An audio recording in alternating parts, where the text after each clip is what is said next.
It is the calm before the storm. BYU football getting ready to host number 9 Baylor at LaVell Edwards Stadium. What are the keys for BYU to win that game? You'll get them on today's show. We'll also talk about the comments from Brett Yormark, Big 12 commissioner, who will also be on site this weekend. What did he have to say about conference expansion? And of course, get ready for the weekend ahead and all things BYU sports and beyond. You are Locked On Cougars, your daily podcast on the BYU Cougars, part of the Locked On Podcast Network, your team every day.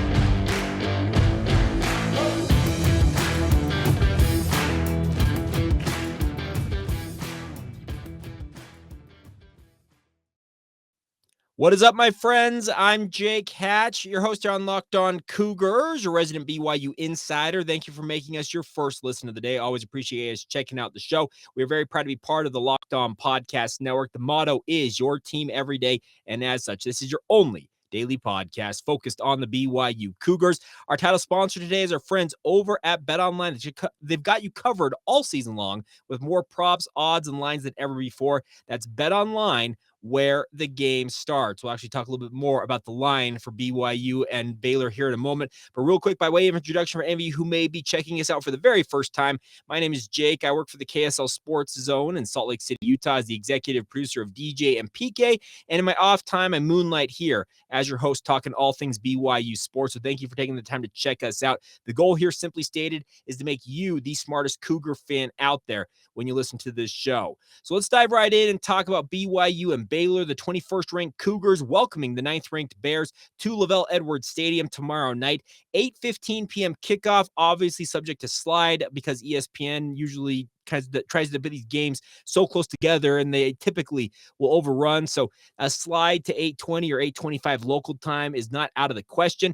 By the way, any of you who are making the trek to LaVell Edwards Stadium, I will be doing pregame coverage live from the JCWs right over next to the stadium, essentially. It's just down the road. If you'd like to stop by, I'd love nothing more than to see you.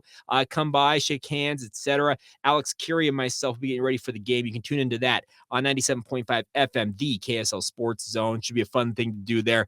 First time we've done it this year, actually, on location, so looking forward to that. So big opportunity for BYU in this game, my friends. They have welcomed in top 10 ranked opponents 8 other times in their football history. BYU's record in such games, not so good. 2-6. The only wins in that run were a win in 1985 over Air Force, and then obviously the famous upset of number 1 Miami in 1990. Outside of that, it's been a bunch of pain, frankly, for BYU when they've had a top 10 opponent coming in. But I've got a different feeling on this game with Baylor coming in here. I'm not necessarily thinking that BYU's got this in the bag by any means, because I think it is going to take A-plus effort for them to upset the 9th ranked Bears, but I don't think it's out of the realm of possibility, and the bettors don't think that. Our friends over at BetOnline, who are, like I mentioned, our title sponsor today, still have BYU as a 3-point favorite. And I know in betting parlance, 3 points is typically given to the home team no matter what, so it's a pick 'em in many ways, but this is a big opportunity for BYU on their home turf to make a statement.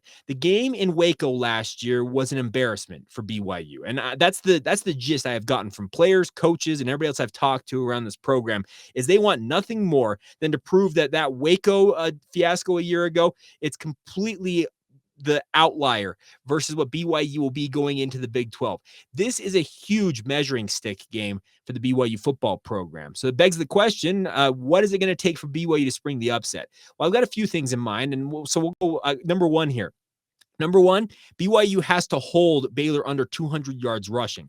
I know that sounds like a pretty high number, but Baylor is more than content. They did this a year ago in Waco to rush the ball down your throat if you're not going to stop it, and that's how they controlled that game and ran away with the 38-24 victory.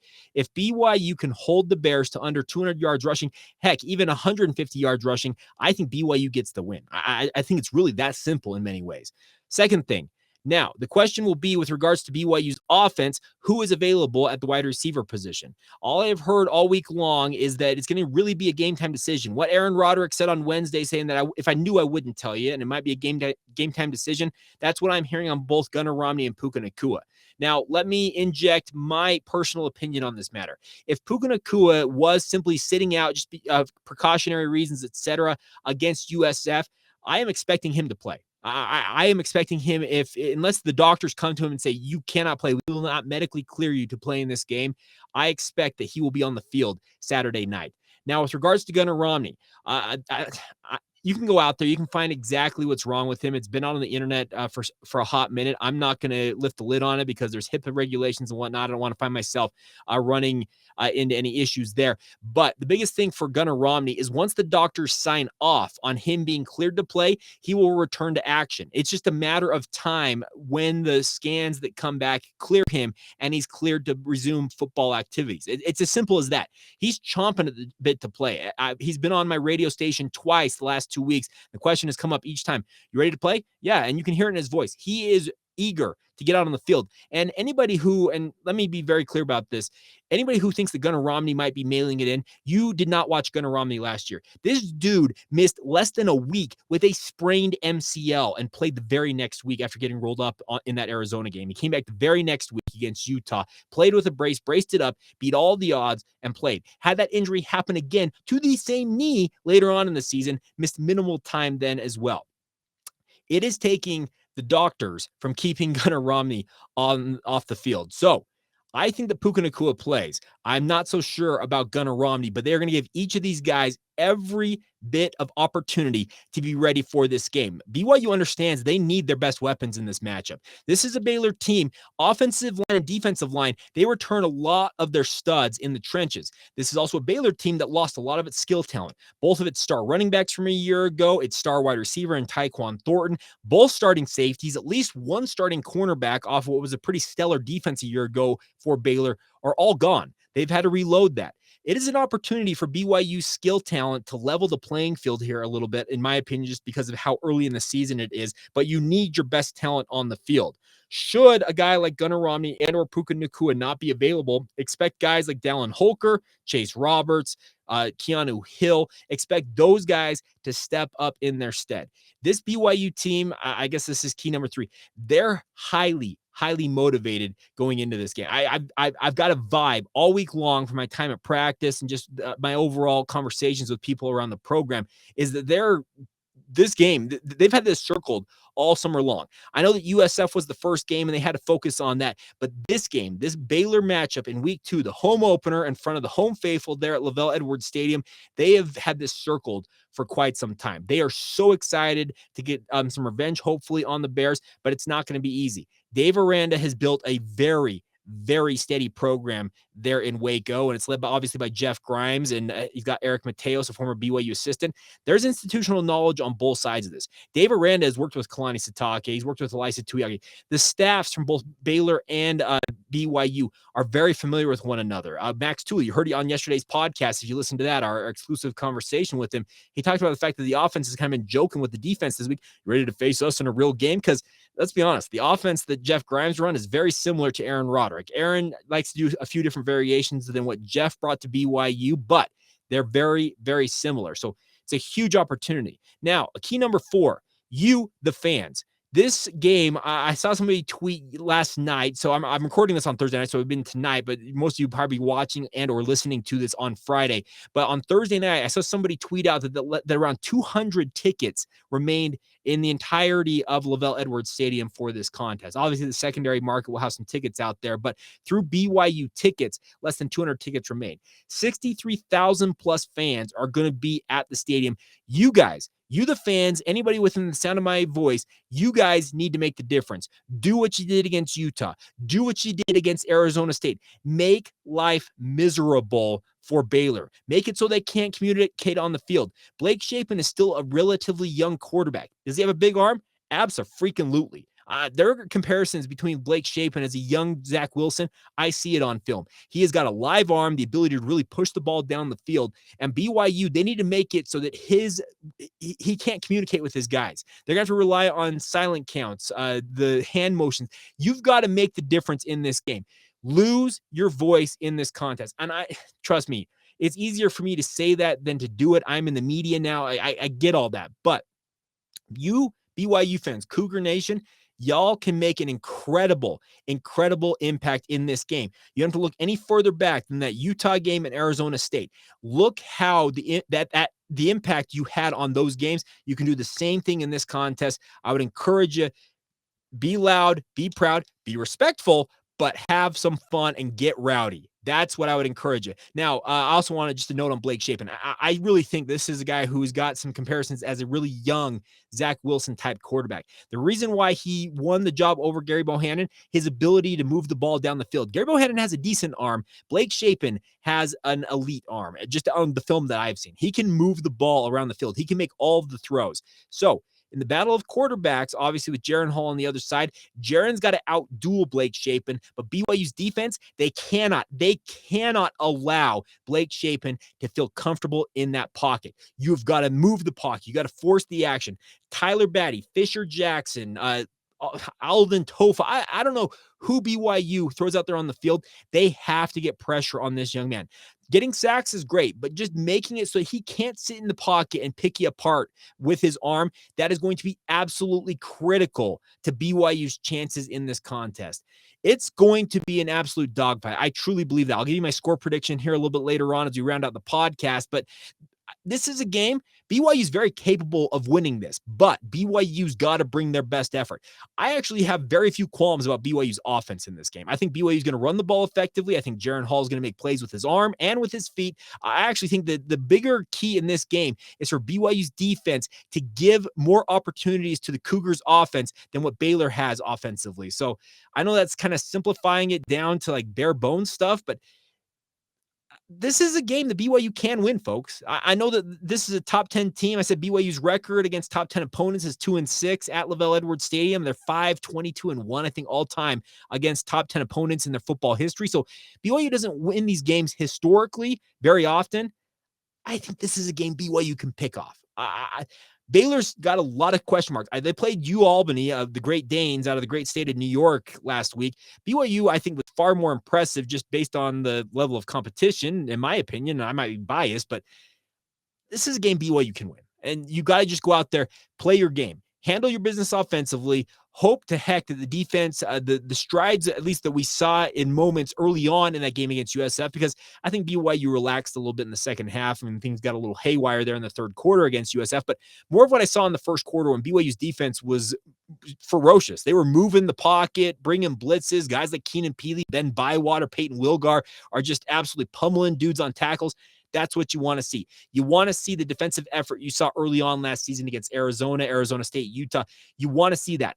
Blitzes, guys coming off the edge. Just do not allow Blake Shapen to sit in that pocket and get comfortable. If you allow that, and that very well, Baylor's got a very good offensive line similar to BYU. If you allow that, this kid will make you pay. All right, coming up here in just a minute, we need to continue on with some football thoughts. Brett Yormark, the Big 12 commissioner, who is expected to be on hand at BYU this weekend for the Baylor Cougar matchup. Hoping to actually catch up with him, hopefully, in the press box at some point, but he actually made some comments earlier this week on a visit to the University of Cincinnati that ruffled a few feathers out this way in Pac-12 country. We'll get to all of that here momentarily. Let's talk for a minute about our friends over at BetOnline. They are your number one source for all of your pro and college football betting needs and sports information, my friends.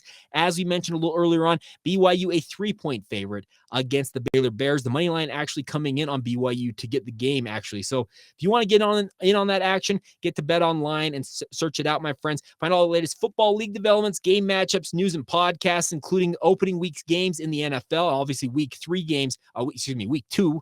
It's week 3, but regardless, week 2 games here in college football. BetOnline is your continued source for all of your sports wagering information, including live betting, esports, and scores. It is the fastest and easiest way to check in on all of your favorite sports and events, including Major League Baseball, MMA, boxing, and golf. So check it out, my friends. Head to the website or use your mobile device to learn more about the trends in action available to you now. It's all courtesy of your friends at BetOnline, where the game starts. Thank you once again for making Locked On Cougars your first listen of the day. Always appreciate you guys checking out the show, whether it's on YouTube, listening to us on your regular podcast providers out there. You guys are absolutely incredible. The numbers, by the way, we're only 2 weeks into the season here for BYU. We're already trending. If you look at the projections, we're going to have our best football season yet in terms of overall downloads, engagement, all that stuff. So it's credit to you. Thank you for your support. All right, Big 12 Commissioner Brett Yormark. This dude loves himself some controversy, doesn't he? He made some comments to media in Cincinnati saying that the league would be interested in adding members from the Pacific time zone. He says, quote, obviously, going out west is where I would like to go, entering that fourth time zone. That's the Pacific time zone. Adding that the Big 12's wish list includes, quote, a program that has national recognition, one that competes at the highest level in football and basketball, stands for the right things, is a good cultural fit.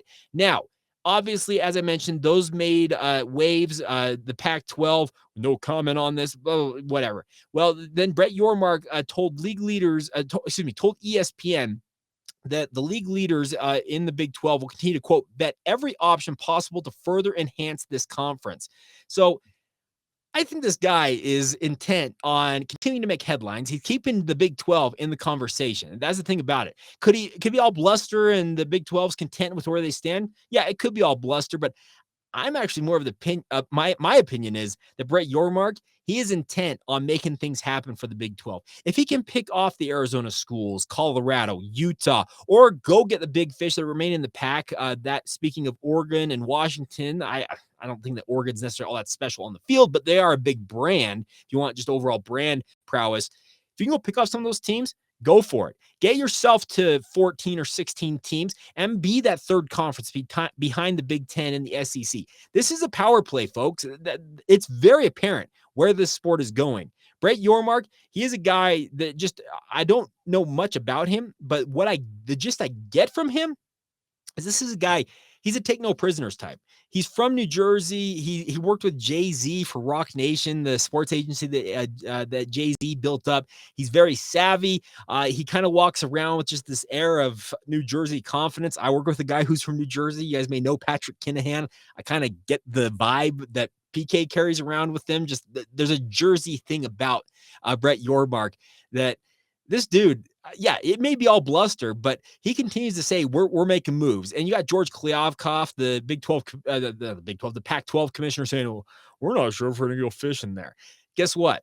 Who has the momentum right now? It's the Big 12. The Pac-10, as it's going to be constituted once USC and UCLA depart, it's trying to scramble to find any footing it can. They entered their negotiations. Brett Yormark fired back and saying, hey, we're going to enter our negotiations early with ESPN and Fox. He actually mentioned he already met with ESPN and plans to meet with Fox this coming week.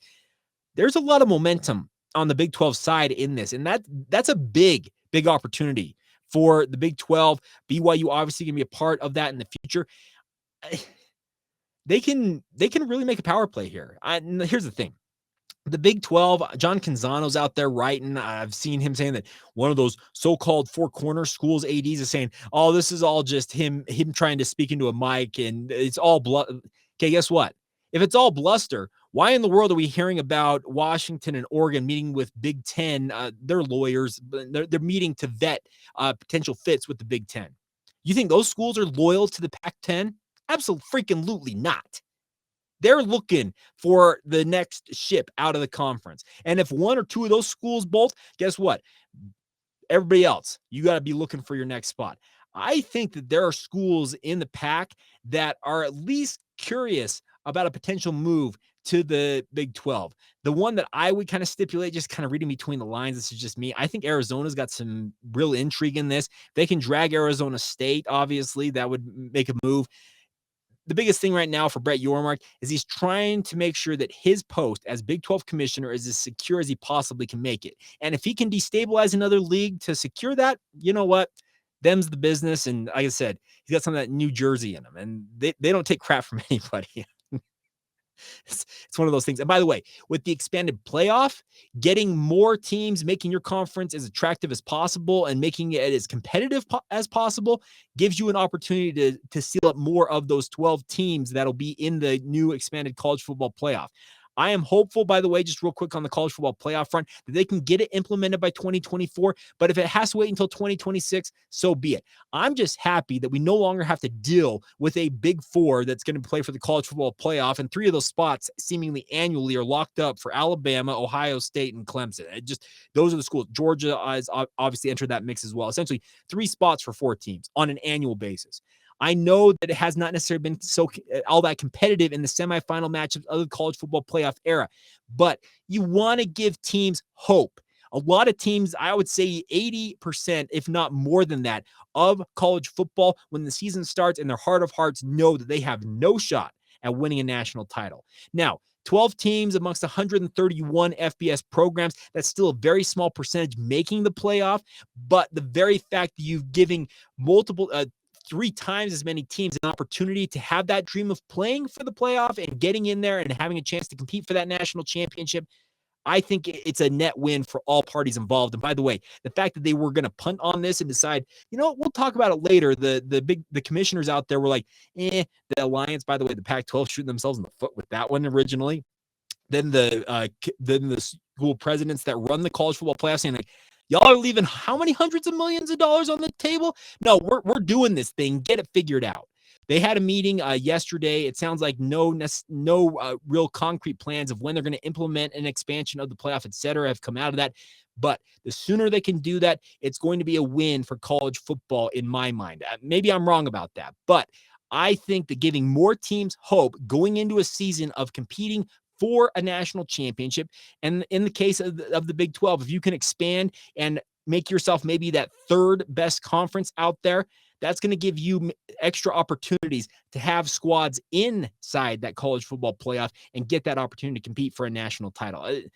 It seems so simple for what Brett Yormark's trying to do. He's just got to get the right cards in order. I don't know how necessarily to stipulate it, but the pack is not stable. Let's be very, very honest. Like, the fact that we're already hearing about Washington and Oregon meeting with Big Ten folks out there. Heck, if I'm Arizona State, Colorado, Utah, I'm having my lawyers meet with the Big 12 lawyers and say, hey, what's just the fit? Say we were interested. There are conversations going on behind the scenes, I think, from a lot of different angles. The Pac-12, the Pac-10, the Pac-12 has been around my entire life.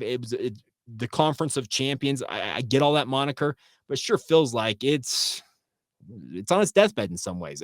Who knows? Maybe they pull through. Maybe ESPN does prop them up for a little while. But the more I hear about programs like Oregon and Washington looking to the Big Ten saying, like, hey, guys, we'd like to join, it just seems to me that it's only a matter of time before some more defections are taking place. And at that point, maybe some of the squads that are we're committed to the Pac. Well, at that point, maybe you're committed to the Mountain West Conference. How about that? Yeah, that's it.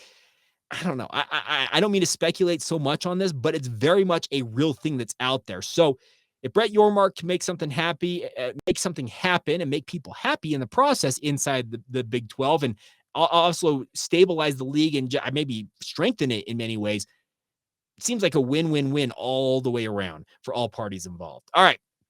We'll round out today's show with some notes on the weekend ahead in BYU sports. We'll get to that momentarily as we continue on right here on Locked On Cougars.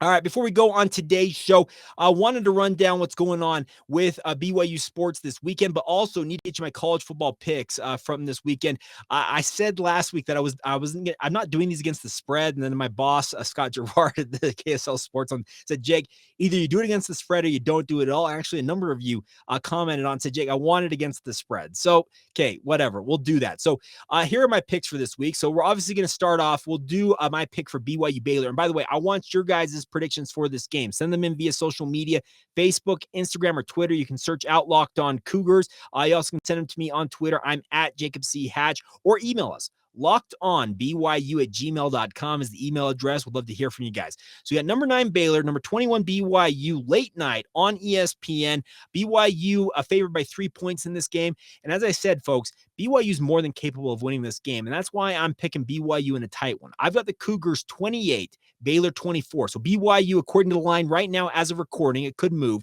but BYU would cover the 3-point spread in that. I'm picking the Cougars with the upset. we'll see. Moving to 2-0, you get that win. You're probably inside the top 15 in the national rankings next week, getting ready for your trip to Oregon. That'd be a big, big move for BYU, and here's fingers crossed it happens. Up next, you got number 1 Alabama at Texas, both College Game Day and Big Noon Saturday. The college football preview shows are both going to be in Austin, Texas for this matchup. I think Alabama is going to boat race Sark and the Longhorns. I'm seeing Alabama as a 20-point favorite. That's not near high enough. I think Bama wins it pretty handily. Texas may surprise some folks, but I just think Bama, the way they looked against Utah State, you can tell they're on a mission right now. And Sark, former assistant of Nick Saban's, he don't like losing to his assistants. The only guy that's done it really, that's beaten him, is Kirby Smart over at Georgia. I don't think Sark has the horses to pull the upset yet. So give me Bama plus the points. All right, next one coming up here. We've got, where did it go? My page just reset. Oh, there we go. Tennessee at Pitt. Number 24 Volunteers taking on the 17th ranked Panthers. The Panthers had a big win over West Virginia in the backyard brawl last week. Tennessee got a pretty high-powered offense, but with Tennessee being a 6-point road favorite, I'm not sold on that. So give me Pitt to cover the spread there. I think Tennessee may still win it, but I don't think they're a touchdown better. I do not see that. Washington State at Wisconsin. Wisconsin, a 17.5-point favorite. Washington State, the quote-unquote Cougar grade, did not have a stellar debut, just barely beating Idaho. They are going to Camp Randall. I've been there. It's a tough place to play. 17.5 points, though, is quite a bit. I will take Washington to cover, but like barely, like maybe lose by like 14. I think that Wisconsin wins it handily, but maybe Washington State with that quote-unquote backdoor cover as they close things out. In a preview similar to BYU and Baylor of a future Big 12 matchup, number 25 Houston is at Texas Tech. Houston scraped by UTSA in triple overtime a week ago. If any of you checked that out, it was a crazy game in the Alamo Dome. This is their second straight road game. They're in Lubbock to take on Texas Tech. You got Tech as a 3.5-point favorite based on what I'm seeing here. Give me Houston, though. I think Houston wins this game. I think they win it by a touchdown, and they cover that spread on the road. Texas Tech doesn't have Tyler Shuck, their starting quarterback. Some people think that Donovan Smith is the better quarterback for Tech, taking over that spot, but there's a reason why they picked Tyler Shuck, and he's out. So give me Houston on the road in that one. And then final few picks here. Number 10, USC at Stanford. Of course, the first Pac-12 conference game of the year. USC, an 8.5-point favorite on the road, on the farm up there in Stanford, California, a place BYU will be playing at the end of the season. I think USC is going to boat race Stanford. People are saying that David Shaw, I feel like I'm a tiger in the weeds. Okay, you have Tanner McKee, but what else you got there at Stanford? I think USC with Caleb Williams, Jordan Addison, Lincoln Riley, I think they roll and they cover easily up on the farm. And then the final game I'm going to pick here is Arizona State against Oklahoma State. ASU traveling to Stillwater, one of BYU's future conference mates, the 11th ranked Cowboys. Oklahoma State is an 11.5-point favorite. Arizona State, it seems like it's a sinking ship. Who knows if Herm Edwards can keep that ship afloat and keep his job, but I think Oklahoma State covers there, wins handily, and Mike Gundy might have an epic rant. Who knows what might happen in that game. So those are my picks for the weekend. Love if you guys want to weigh in with your picks as well, beyond just BYU, love to hear from you guys. Let me know on that. All right, final thing before we go out the door here is BYU women's volleyball continues action in the Georgia Tech Classic this weekend. Geez, my computer tonight is having all kinds of issues. I keep pulling up pages and they keep reloading on me. So, joys of recording stuff. All right. So you have the women's volleyball program. As I mentioned, they're taking on number 8 Ohio State. That is tonight, Friday night at 5:00 Mountain Time. Ohio State, 8th ranked team in the country. A big opportunity. There's actually going to be a radio call. You can go to BYUCougars.com. Georgia Tech Radio will have the call of that. Jeff Henor said he was going to the BYU Georgia Tech game. BYU lost in straight sets to the host Yellow Jackets in the first game of that matchup. And then I believe they will be wrapping up play. I'm checking this out. Oh, no, maybe it's just the 2 volleyball matches. So just the 2 this weekend. Men's and women's swimming and diving, though, opened their season with their blue and white meet at the Richards Building Pool today and tomorrow, if you want to check that out. The women's cross-country program, they're competing in the Run Elite Program Cross Classic. That's an interesting name. That is tonight. The men's team will be following them. Women's team at 6:45 p.m. Mountain Time. Men's team at 7:15. As I mentioned, men's and women's swimming and diving continue on action through tomorrow. And then women's soccer, they are back in action tomorrow night as they host UVU at Southfield. So if you want to get a doubleheader in, you actually, in theory, could do this. You could go over to Southfield, watch the Cougars take on the Wolverines in the crosstown clash, 6:00 on BYU TV's app, and then make the quick sprint up the road to LaVell Edwards Stadium for the 8:15 kick with timeout, I think actually pretty good because I'm fully expecting that Baylor game to get slide a little bit and start a little bit later. But opportunity to have a doubleheader, watch the women's soccer program, and then watch BYU football. Hopefully, spring the upset on the Baylor Bears. There you go. That is your rundown of everything coming up this weekend in BYU sports. A big thank you, by the way, to all of you for your support all week long on this show.